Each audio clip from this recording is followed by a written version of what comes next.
Струмичките лекари ќе се вакцинираат во Скопје. Ова денес го потврди директорката на здравствениот дом во Струмица Љубица Митева.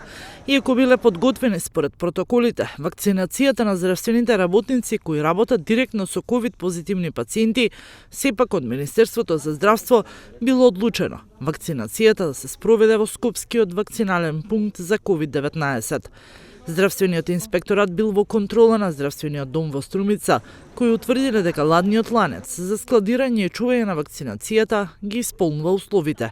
Директорката Митева вели дека досега немаат конкретни инструкции за термините кога здравствените работници треба да заминат во Скопје да ја примат вакцината. Очекуваат во наредните денови да добијат покана за вакцинација, а од струмичкото здравство се очекува вакцина да примат 136 лекари и медицински персонал, кои секојдневно се во контакт со ковид позитивните пациенти. Денес во Скопје и официјално започна вакцинацијата, а првија примија лекарка медицинска сестра од инфективна клиника во Скопје.